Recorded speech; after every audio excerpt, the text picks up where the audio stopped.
사랑하는 성도 여러분, 이제 2025년도도 어느덧 2주밖에 남지 않았습니다. 매년 이맘때가 되어지면 저희는 지나온 한 해의 삶을 돌아보면서 연초에 내가 계획하고 목표했던 것들이 얼마나 이루어졌는지, 또 다가올 새해를 기대하면서 또 새로운 해에 우리가 꿈꿔야 될 계획과 목표들이 어떤 것인지를 세우는 것 같습니다. 여러분, 어떻게 올 한 해 목표하셨던 것들을 좀 잘 이루셨나요? 제 여러 가지 목표 중에 하나가 다이어트였는데 최근에 제가 와이리 에벤노라는 소리를 듣고 있습니다. 네. 예, 발음이 참 어려운 것 같아요. 네, 네. 하여튼 네, 이해하셨죠? 네. 여러분, 저는 26년도를 시작하며 여러 또 목표들을 세우고 있습니다. 여러분은 어떤 목표를 세우셨습니까? 여러분, 우리가 어떤 목표를 세웠는지를 잘 이해하는 게 너무나도 중요한 이유가요, 우리의 목표가 결국 우리의 목적지를 결정하기 때문입니다. 어떤 목적지를 향해 나아가고 계십니까? 제가 최근에 그 산책을 하다가 이 호프집을 지나갔어요. 들어가진 않았습니다. 이렇게 지나가는데 그 호프집 유리창에 한 문장이 적혀 있었어요. 이런 문장이었습니다. 한 잔의 혼을 담습니다. 와, 제가 이 문장 보면서 감탄했습니다.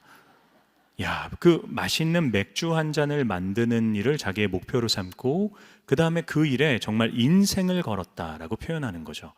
여러분, 그렇게 그 목표를 세우고 그 목적지를 굳건하게 나아가는 그분의 삶에는 반드시 그 맛있는 맥주가 만들어질 거예요. 네, 여러분, 우리는 그리스도인으로서 그분은 맥주를 만드는 일에 인생을 걸었는데 우리는 무엇을 위해 인생을 걸어야 됩니까?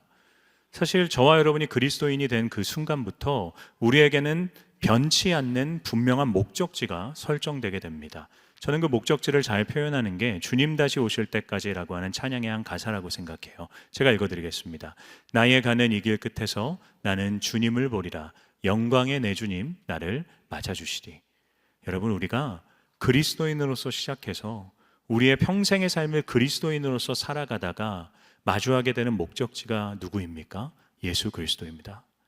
우리가 그리스도인이 되었다라고 하는 사실은 이제 우리의 목표와 목적지가 예수님이 되었다라는 것을 의미해요.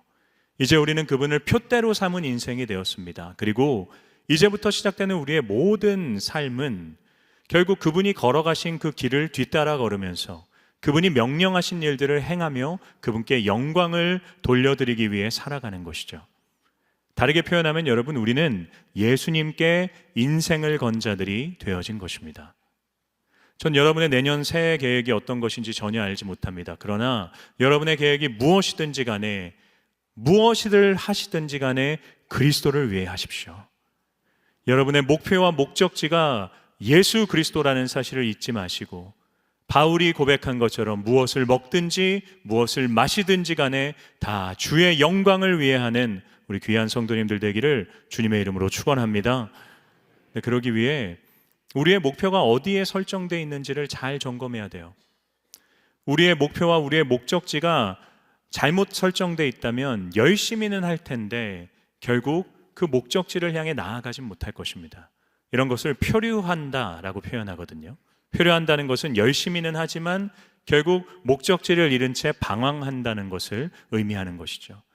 여러분, 우리가 표류할 때 우리는 주님을 위한 인생을 살아갈 수 없습니다. 오늘 본문에 등장하는 이 다윗이 목적지를 향해 잘 나아가다가 잠시 표류하는 모습을 우리에게 보여줍니다. 오늘 본문에 등장하는 다윗의 추악한 죄악은 무엇이냐면, 여러분, 그는 자기가 정말로 신뢰하고 아끼던 부하였던 우리아의 아내 밧세바와 불륜을 저지릅니다. 그리고 그 결과 밧세바가 임신을 하게 되니까 자신의 죄악을 숨기고자 그의 남편이었던 우리아를 전장으로 보내서 죽이는 추악한 죄를 짓습니다. 사실 여러분이 다윗이 어떤 사람입니까? 하나님 앞에서 참 신실했던 사람이죠. 하나님께서 정말 내 마음에 합한 사람이다 라고 할 정도로 그는 하나님 앞에서 하나님을 위해 살아갔던 인생이었습니다. 그런데 다윗이 왜 이런 추악한 죄를 짓게 된 걸까요? 우리 본문 1절 말씀을 다시 한번 읽어보겠습니다. 시작. 그 해가 돌아와 왕들이 출전할 때가 되매 다윗이 요압과 그에게 있는 그의 부하들과 온 이스라엘 군대를 보내니 그들이 암몬 자손을 멸하고 랍바를 에워쌌고 다윗은 예루살렘에 그대로 있더라. 여러분, 성경은 그 해가 돌아왔다라고 얘기합니다. 이건 1년이 지났다라는 것을 의미하는 거예요. 그러면 그 1년 전에 어떤 일이 있었던 겁니까? 사무엘하 10장 말씀을 보게 되면 1년 전에 있었던 사건을 우리에게 알려주는데요. 이스라엘과 암몬이라는 나라의 전쟁이 있었어요. 이 전쟁이 왜 벌어졌는지를 제가 짧게 설명을 드리면, 암몬의 왕이 죽고 그의 아들이었던 한운이 새로운 왕이 되어집니다. 다윗이 죽은 암몬 왕을 조문하기 위해서 자신의 신하들 가운데 몇 명을 이렇게 사신으로 보내게 돼요. 그런데 한운과 그의 신하들은 다윗이 보낸 사신들이 조문하기 위해서 온 것이 아니라 자신들의 땅을 정탐하기 위해 왔다 생각합니다. 그러면서 그 사신들의 수염을 반쯤 자르고 옷을 찢겨서 돌려보내게 돼요. 여러분, 이거는 지금도 모욕적인 일이지만 당시에 이스라엘 사람들에게 있어서는 정말로 모욕적인 일이었어요. 근데 이게 단순히 그 사람들에 대한 모욕만이 아니라 이스라엘의 왕이었던 다윗에 대한 모욕이자 이스라엘의 하나님이었던 하나님을 모욕하고 조롱하는 일이었다라는 거죠. 근데 더 적반하장으로 이들은 그렇게 모욕해서 돌려보내고 난 후에 군대를 모으기 시작합니다.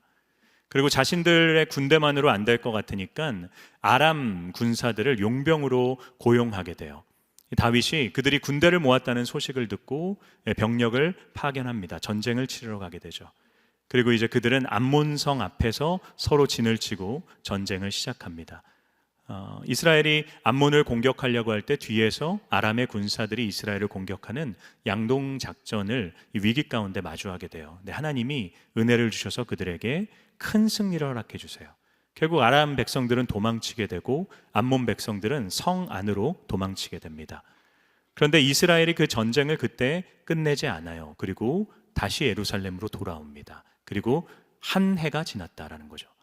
즉, 이 한 해가 지났다는 것은 암몬 백성들이 이스라엘과 하나님을 모욕한 때로부터 한 해가 지났다는 것을 의미해요. 그리고 이제 왕들이 출전할 때가 되었습니다. 늦봄이 되어서 병사를 파견하기에 가장 좋은 때가 되었다라는 거죠.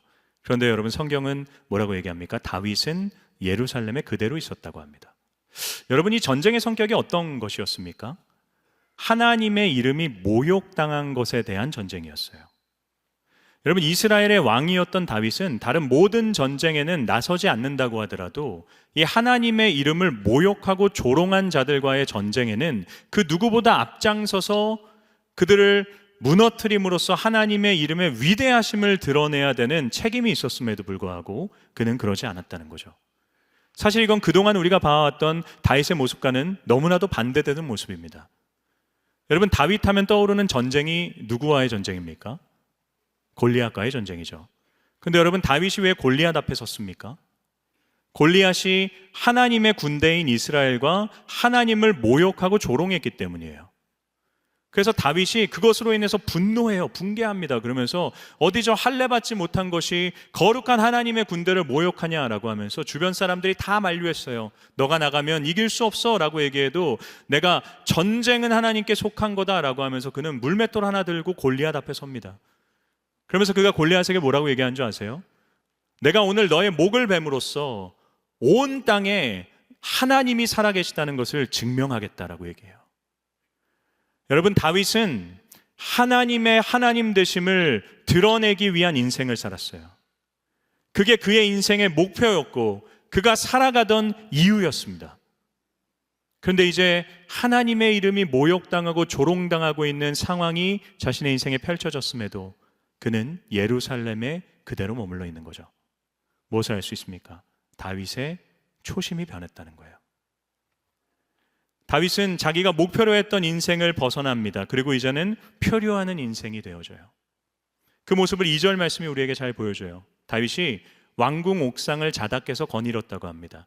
여기서의 거닐었다라고 하는 단어가 목적지가 없이 그냥 여기저기 왔다 갔다 하는 상태를 의미합니다. 여러분, 그렇게 그가 왕궁에서 표류할 때 어떤 일을 마주하게 됩니까? 밧세바가 목욕하는 것을 보고 결국 그녀를 불러서 불륜이라고 하는 끔찍한 본능적인 죄악을 저지르게 되는 것이죠. 있어야 할 곳에 있지 않았을 때 있지 말아야 할 곳에 있게 됩니다. 해야 될 일을 하지 않을 때 하지 말아야 될 일을 하게 되는 것이죠. 저희가 생각해 봐야 돼요. 다윗이 밧세바를 그때 처음 봤을까요?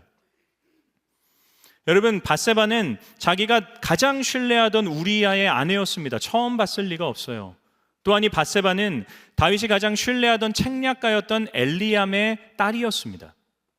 다윗은 예전부터 밧세바를 봐왔어요. 그래서 3절에 전령이 하는 얘기를 뭐라고 얘기합니까? 이는 왕이여 엘리암의 딸이자 우리아의 아내 아닙니까?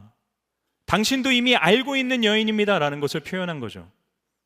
이전에 밧세바를 봤을 때 다윗은 그런 음란한 죄악을 짓지 않습니다. 수없이 많이 마주쳤을 때인데 그는 죄를 짓지 않아요. 그런데 목표를 잃고 표류하기 시작할 때 그는 눈앞에 보이는 본능을 따라 짓는 죄악을 짓게 됩니다. 사랑하는 성도 여러분, 우리가 목표를 잃어버린 채로 살아가면 우리 역시도 본능에 따라 살아갈 수밖에 없어요. 우리가 분명한 목적지와 목표를 설정하지 않고 살아가면 지극히 당연하게 우리는 눈에 보이는 것들, 우리의 당장의 기분을 좋게 하고 편안하게 하는 이 세상의 죄악된 것들에 우리의 눈과 마음을 빼앗길 수밖에 없습니다. 여러분, 예수님을 표대로 삼기 전에 저의 삶도 그랬습니다. 제가 대학생 때 돈을 벌 때 제가 연예계에서 좀 일했었거든요. 연예인은 아니었어요. 네, 연예계에서 일은 했는데 그때 제가 살던 자취하던 곳이 한강 근처였습니다. 제 목표가 뭐였냐면 그 한강변에 서 있는 아파트를 사는 것이었어요.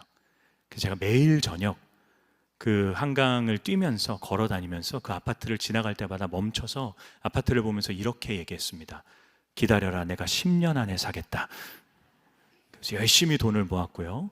투자도 막 알아봤고요. 좀 직장 생활하면서 힘들고 좀 억울한 일 마주할 때마다 거길 갔어요. 그래서 그 아파트를 보면서 내가 억울하고 더러워도 이것 때문에 참아야지.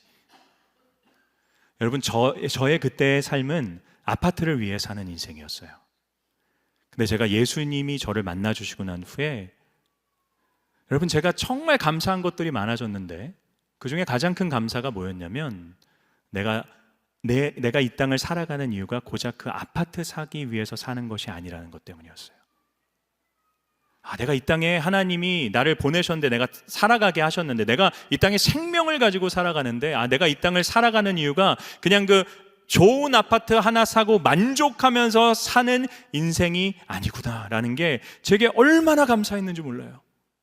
나에게 목적이 있구나. 그냥 아파트 살고 만족하며 사는 것보다 훨씬 더 고상하고 훨씬 더 본질적이고 훨씬 더 거룩한 목적이 나에게 있구나. 이게 얼마나 위안이 됐는지 모릅니다.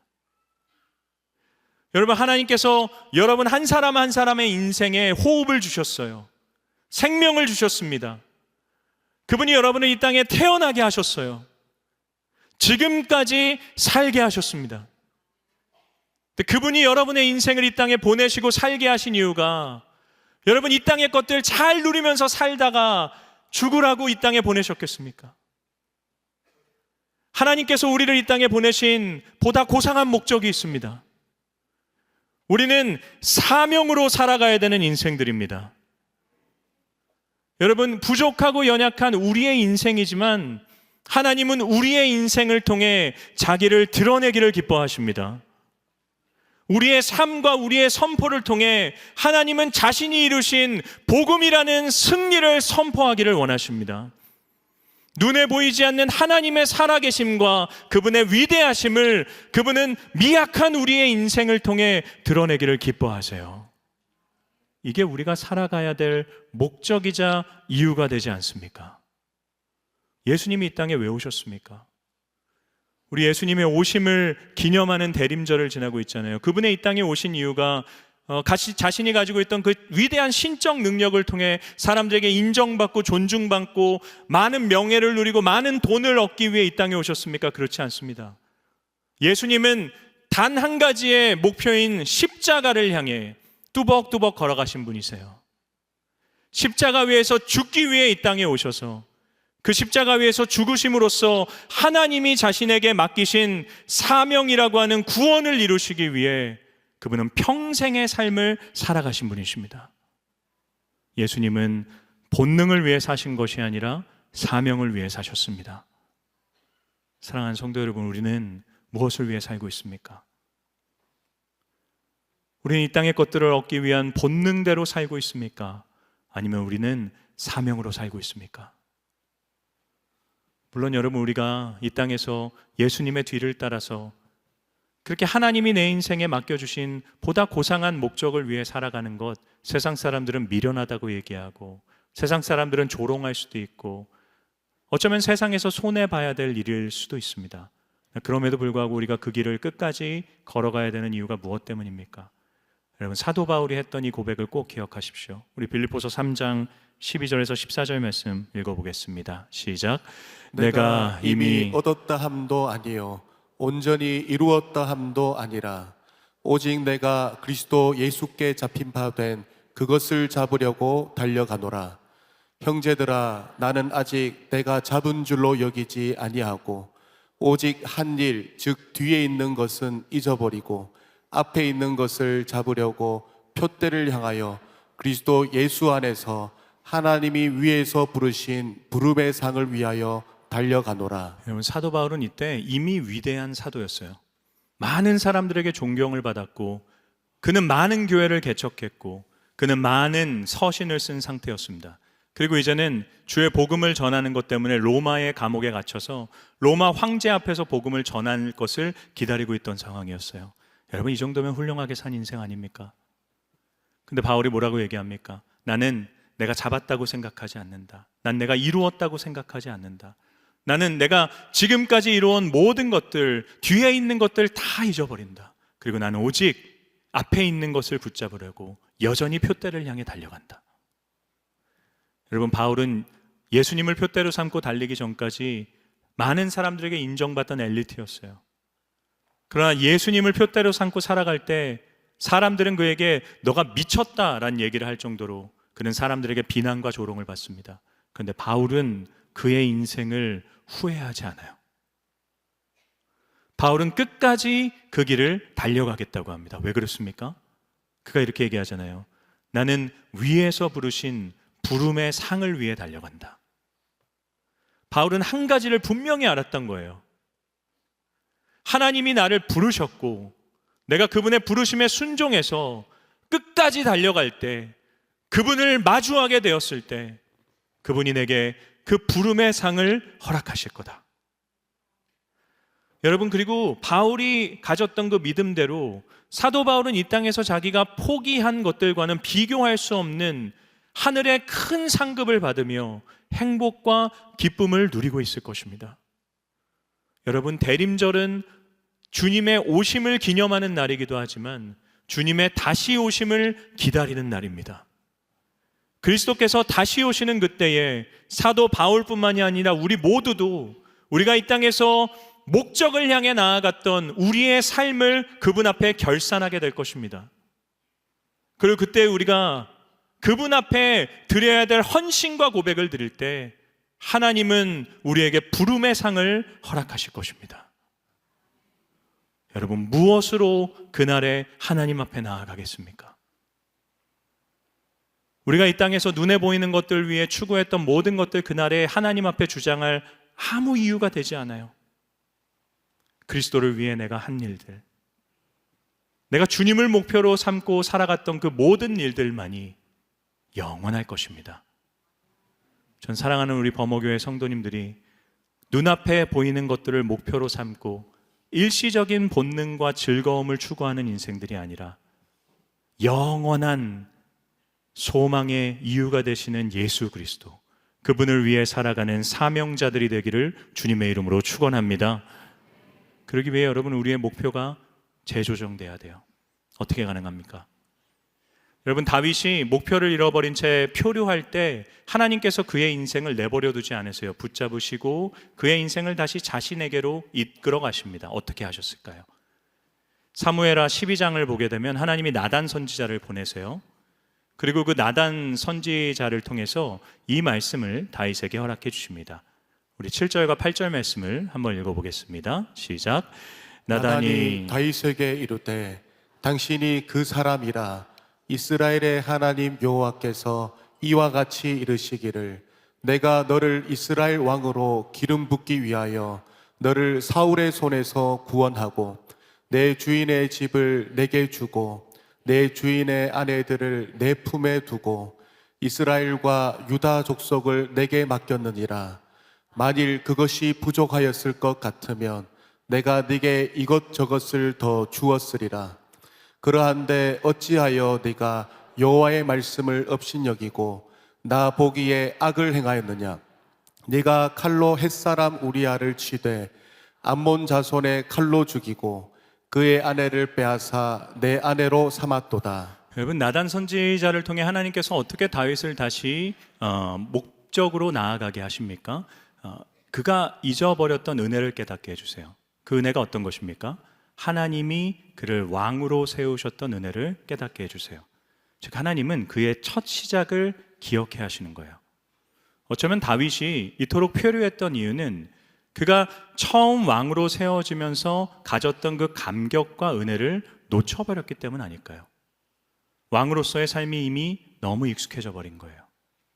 하나님 뭐라고 하십니까? 네가 너를 죽이려고 하는 사울 왕의 그 공격으로부터 살아남을 수 있었던 것, 목동에 불과했던 너가 이스라엘의 2대 왕이 될 수 있었던 모든 것들, 내가 너에게 맡긴 거고 내가 너에게 준 것이다.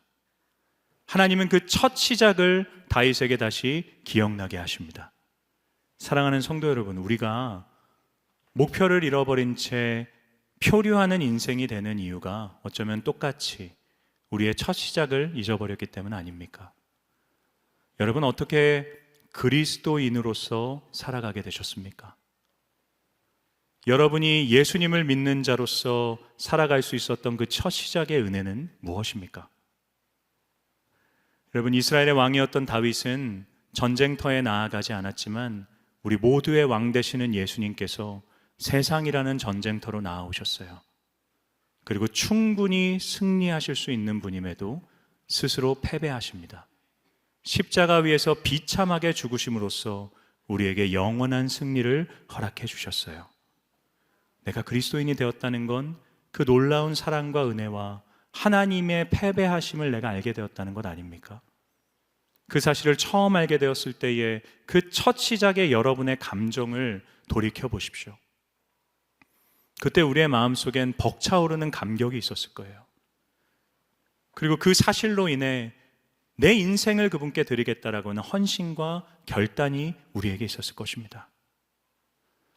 여러분, 저도 이 첫 시작을 놓치지 않으려고 최선을 다해 노력합니다.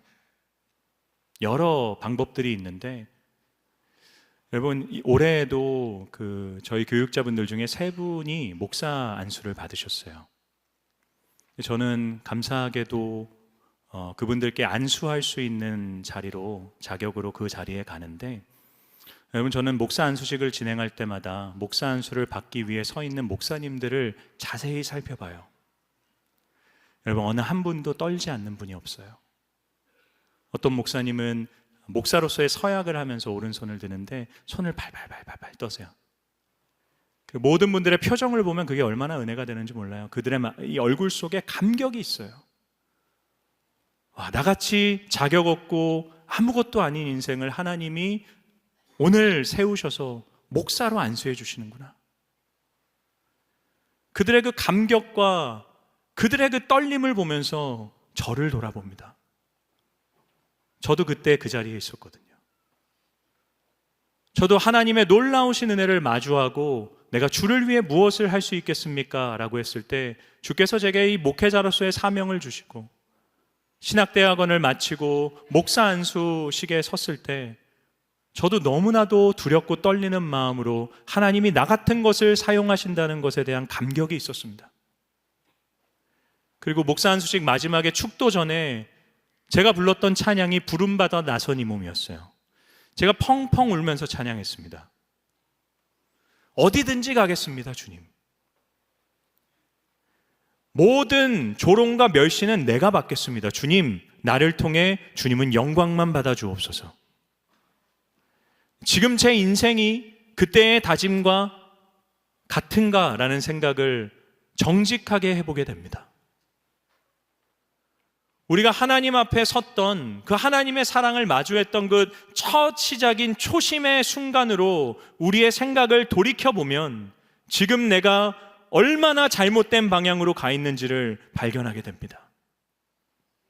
나의 목표와 목적지가 얼마나 세속적으로 변하게 되었는지.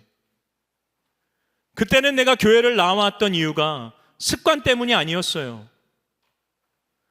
그때는 누가 나를 억지로 떠밀어서 무슨 목적을 위해서 교회로 나오지 않았습니다. 그때의 봉사는 특별한 의도가 있지 않았어요. 그때 내가 교회로 주저없이 나왔던 이유는 내가 받은 그 사랑과 은혜가 너무나도 압도적으로 컸기 때문입니다. 근데 여러분, 지금 우리의 모습은 어떻습니까? 물론 신앙생활을 하면서 저와 여러분 모두에게 우리의 그 첫 뜨거움을 놓치게 만드는 여러 어려움과 문제들이 있다는 거 부인할 수 없어요. 그런데 여러분, 저와 여러분이 예수 그리스도를 향해 가는 그 길에 섰다는 사실 하나만으로도 우리는 하나님께 갚을 수 없는 은혜를 이미 받아 누리는 자들입니다.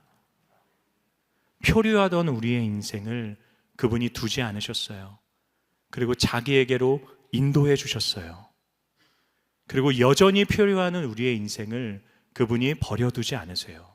오늘도 자기에게로 인도하고 계십니다. 사랑하는 성도 여러분, 그러니 오늘 설교의 제목처럼 하나님이 내게 베풀어 주신 그 첫 시작인 초심을 기억하십시오. 그리고 우리가 달려가야 될 표대가 여전히 남아있음을 기억하며 끝까지 주님께로 나아가십시오. 하나님께서 여러분의 인생을 붙드시고 도와주실 것입니다. 저는 우리 귀하신 범호교회 성도님들이 한 해를 마치고 새해를 시작하는 이때에 내년 한 해 내가 이미 받아 누린 은혜를 기억하면서 오직 주님을 위해서 목적을 명확히 한 인생으로서 주님을 위해 살아가기로 결심하는 귀한 인생들 되기를 주님의 이름으로 축원합니다. 말씀을 마무리하면서 우리 자리에서 일어나셔서, 그렇습니다 주님, 내가 걸어가는 그 길 끝에 주님이 계시고 나 그 주님을 향해 끝까지 달려가는 인생이 되기를 원합니다 라고 하는 마음으로 우리 이 찬양 함께 고백하며 나아갑니다. 주님 다시 오실 때까지, 주님 다시 오실 때까지 나는 이 길을 가리라. 좁은 문 좁은 길,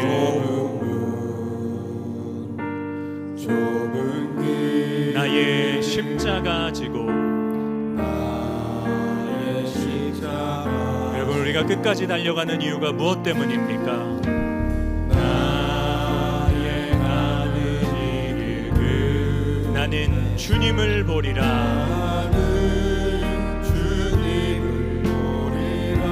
영광의 내 주님, 나를 맞아주시리.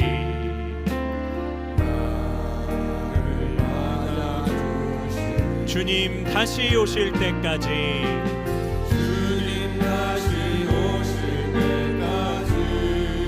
나는 일어나 달려가리라.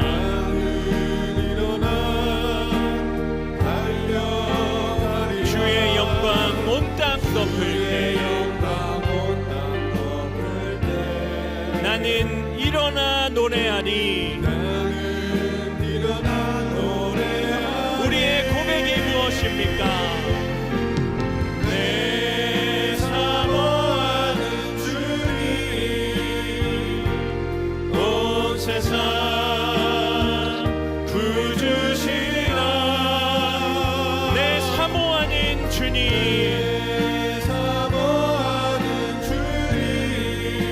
영광의 왕이시라. 주님 다시 오실 때까지 나는 일어나 달려가리라. 결단하며 찬양합시다.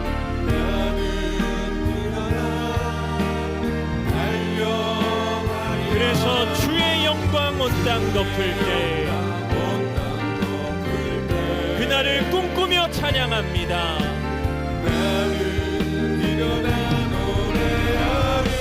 내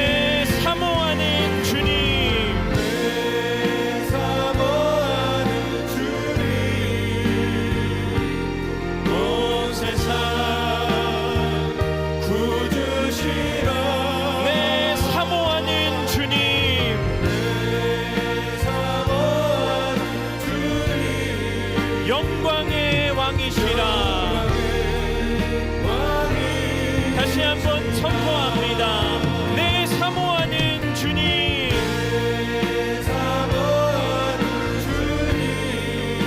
온 세상 구주시라.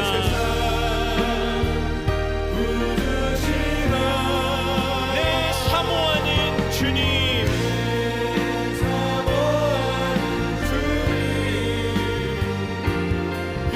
그래서 결단합니다. 표대를 향하여, 표대를 향하여 그리스도 예수 안에서 구름의 상을 위하여 달려가노라.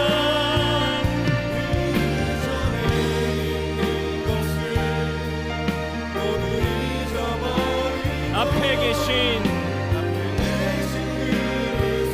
다시 한번 선포합니다. 표대를 향하여, 그리스도 예수 안에서